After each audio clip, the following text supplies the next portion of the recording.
Doctor BR Ambedkar Konaseema జిల్లా అమలాపురంలోని doctor BR Ambedkar భవన్లో శ్రీశ్రీ కళావేదిక అంతర్జాతీయ చైర్మన్ కత్తిమండ ప్రతాప్ ఆధ్వర్యంలో తెలుగు భాషా దినోత్సవ సంబరాలు అత్యంత వైభవంగా జరిగాయి.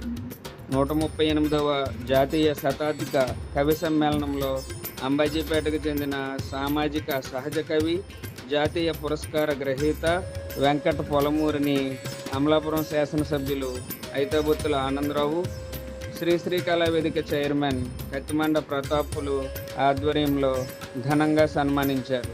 ఈ కార్యక్రమంలో కవులు, కళాకారులతో పాటు మాకే బాలార్జున సత్యనారాయణ, బివివి సత్యనారాయణ, కరపట్ల సత్యనారాయణ, జి ఈశ్వరి భూషణం, కొల్లి రమావతి, చిట్టె లలిత, నల్లా నరసింహమూర్తి, కొంపట్ల సుభాషిణి, జల్లి సుజాత, ప్రముఖ టీవీ యాంకర్ శిల్పిక ప్రభాశాస్త్రి తదితరులు పాల్గొన్నారు.